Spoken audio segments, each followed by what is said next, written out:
जय महाकाली, महालक्ष्मी, महासरस्वती, माँ कामाख्या। जय भैरव बाबा, जय सद्गुरुदेव महाराज।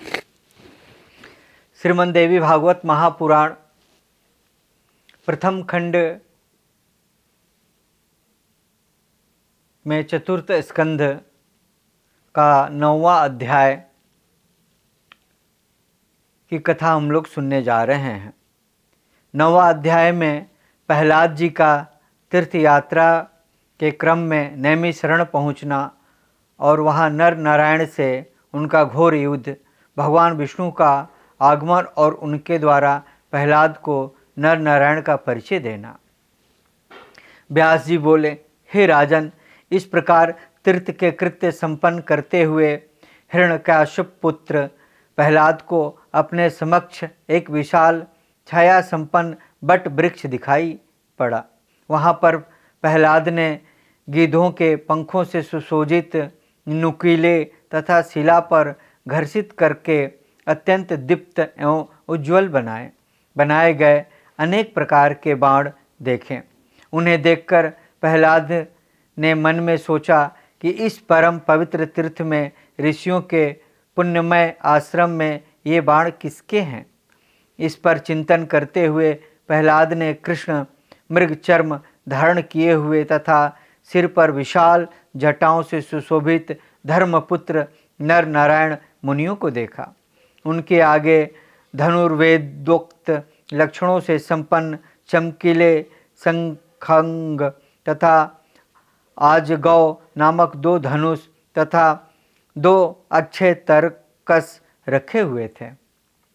उन महाभग धर्मपुत्र नर नारायण ऋषियों को उस समय ध्यानावस्थित देखकर क्रोध से लाल आंखें किए हुए दैत्याधिपति असुर रक्षक प्रहलाद ने उनसे कहा, आप दोनों ने धर्म को नष्ट करने वाला यह कैसा पाखंड कर रखा है।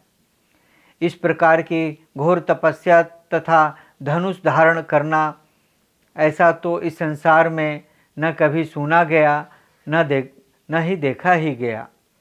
ये तो परस्पर विरोधी स्थितियां हैं। कलयुग के लिए प्रिय यह विरोधाभाव भला सतयुग में किस प्रकार उचित है।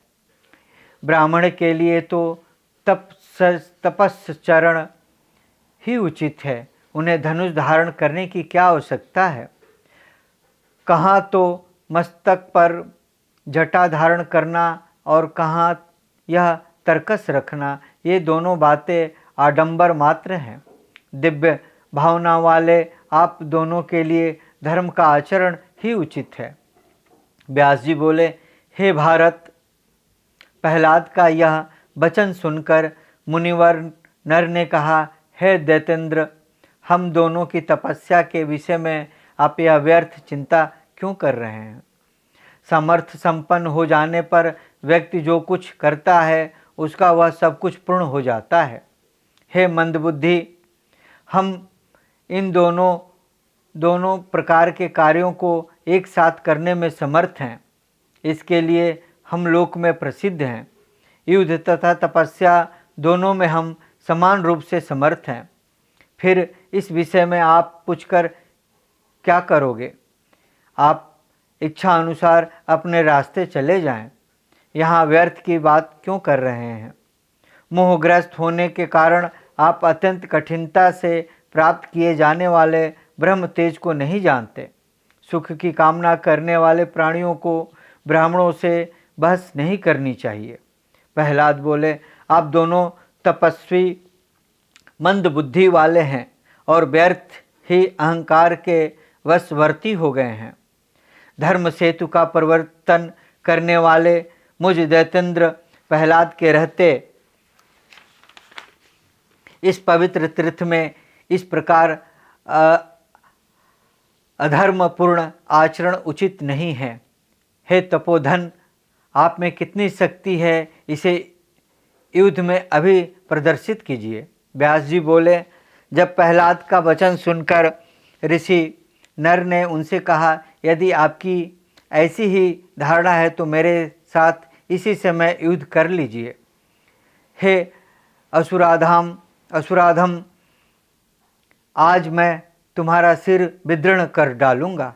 इसके बाद युद्ध करने के लिए तुम्हारी कभी इच्छा नहीं होगी। व्यास जी बोले, तब ऋषि नर का वचन सुनकर दैत्यपति प्रहलाद कुपित हो उठे। बलशाली उन प्रहलाद ने प्रतिज्ञा की कि किसी भी उपाय से मैं इन दोनों जितेंद्रिय तथा परम तपस्वी नर नारायण ऋषियों को जीत कर रहूँगा। व्यास जी बोले, ऐसा वचन बोलकर दैत्य प्रहलाद ने धनुष उठाकर और शीघ्रतापूर्वक उसे खींचकर प्रत्यंचा की टंकार की। हे राजन, मुनि नर ने भी धनुष लेकर शिला पर घिसकर तेज किए हुए अनेक तीक्ष्ण बाण प्रहलाद के ऊपर क्रोधपूर्वक छोड़े। दैत्यराज प्रहलाद ने अपने सुनहले पंखों वाले बाणों से शीघ्र ही उन बाणों को आते ही काट डाला। तब नर अपने द्वारा छोड़े गए बाणों को प्रहलाद द्वारा छिन्न किया गया देखकर अत्यंत कोपाविष्ट हो शीघ्रता से उन पर अन्य बाणों से प्रहार करने लगे। दैत्यपति प्रहलाद ने उन बाणों को भी अपने द्रुतगामी बाणों से काटकर उन मुनिराज नर के वक्ष स्थल पर प्रहार किया। नर ने भी क्रुद्ध होकर अपने तीव्रगामी 5 बाणों से दैत्येंद्र प्रहलाद के बहुदेश पर प्रहार किया। इंद्र सहित सभी देवतागण उन दोनों का युद्ध देखने के लिए विमानों में बैठकर आकाश मंडल में स्थित हो गए। वे कभी सम्रांगण में विराजमान नर के पराक्रम की प्रशंसा करते थे और फिर कभी दैत्यपति प्रहलाद के पराक्रम की प्रशंसा करने लगते थे। धनुष धारण किए हुए दैत्यराज प्रहलाद इस प्रकार बाणों की वर्षा कर रहे थे मानो मेघ जल बरसा रहा हो। ऋषि नर भी अपना अप्रतिम शंखाद्य धनुष लेकर तीक्ष्ण तथा सुनहले पंख वाले बाण छोड़ते रहे। हे राजन, इस प्रकार एक दूसरे को जीतने की इच्छा उन ऋषि नर तथा दैत्यराज प्रहलाद के बीच भीषण युद्ध होने लगा। आकाश मार्ग में स्थित वे देवतागण प्रसन्नचित होकर उनके ऊपर दिव्य पुष्पों का वर्षा कर रहे थे। अचानक प्रहलाद कुपित हो उठे और उन्होंने अति तीव्रगामी बाण ऋषि नारायण पर छोड़े। धर्मपुत्र नारायण ने शीघ्र ही उन बाणों को अपने धनुष से छोड़े गए अत्यंत तीक्ष्ण बाणों से खंड खंड कर डाला। दैत्यराज प्रहलाद सम्रांगण में डटकर खड़े अतित्व पराक्रमी तथा सनातन धर्मपुत्र नारायण पर अपने अति तीक्ष्ण बाण बरसाने लगे। नारायण ने भी शान पर चढ़ाकर तेज किए गए अपने वेगपूर्वक छोड़े गए बाणों के द्वारा सन्मुख खड़े दैत्यपति प्रहलाद को अत्यंत भीषण चोट पहुंचाई।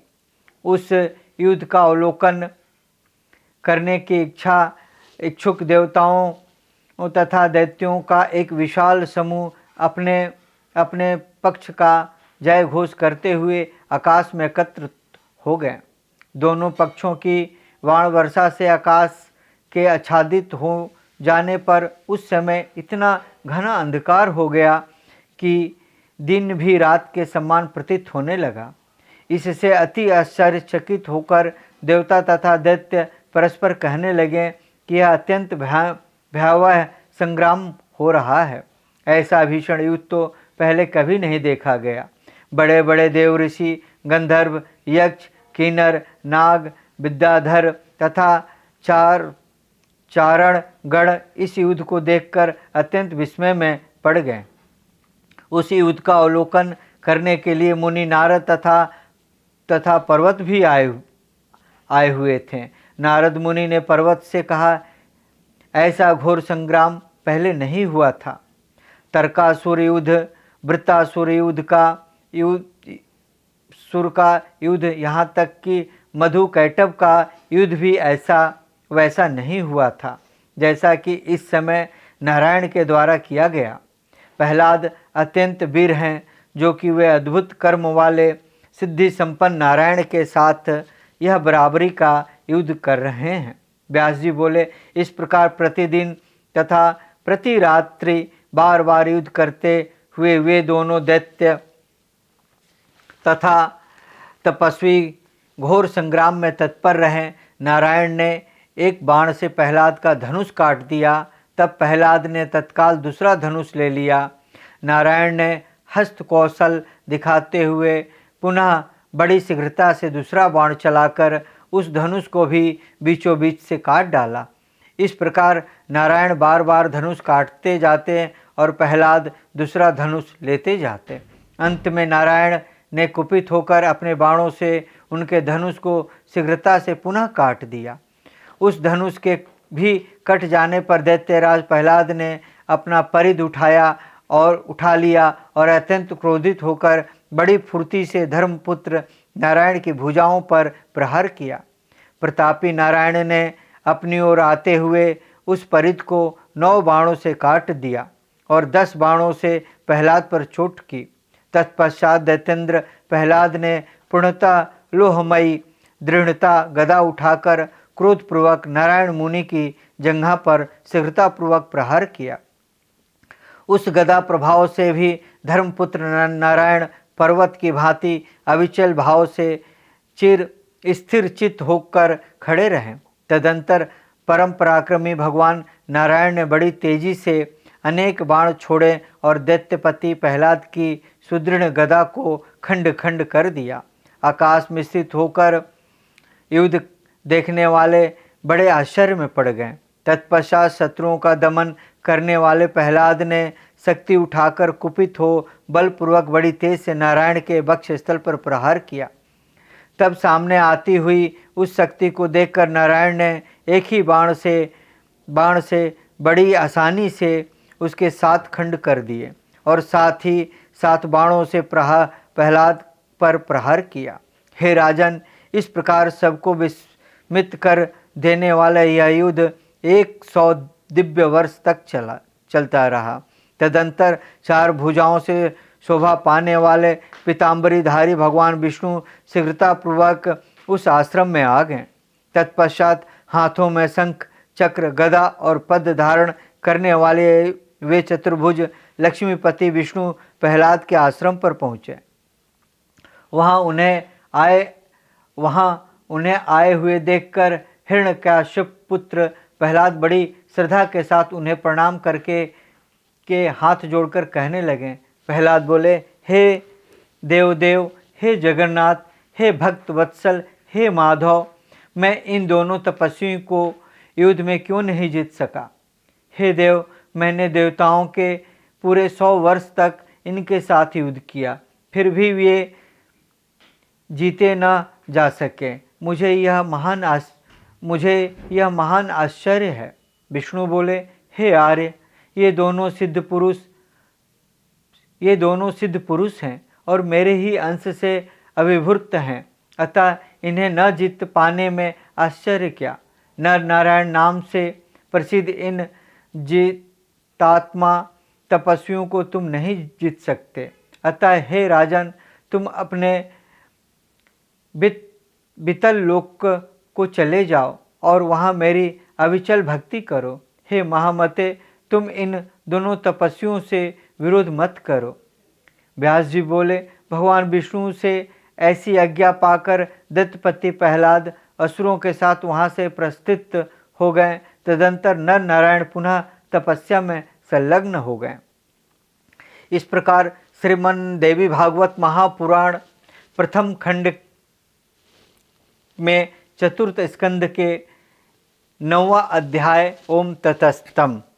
अब हम लोग 10वां अध्याय की कथा सुनेंगे। राजा जन्मेजय द्वारा प्रहलाद के साथ नर नारायण के युद्ध का कारण पूछना। व्यास जी द्वारा उत्तर में संसार के मूल कारण अहंकार का निरूपण करना तथा महर्षि भृगु द्वारा भगवान विष्णु को शाप देने की कथा। जय महाकाली, महालक्ष्मी, महासरस्वती, महाकामाख्या।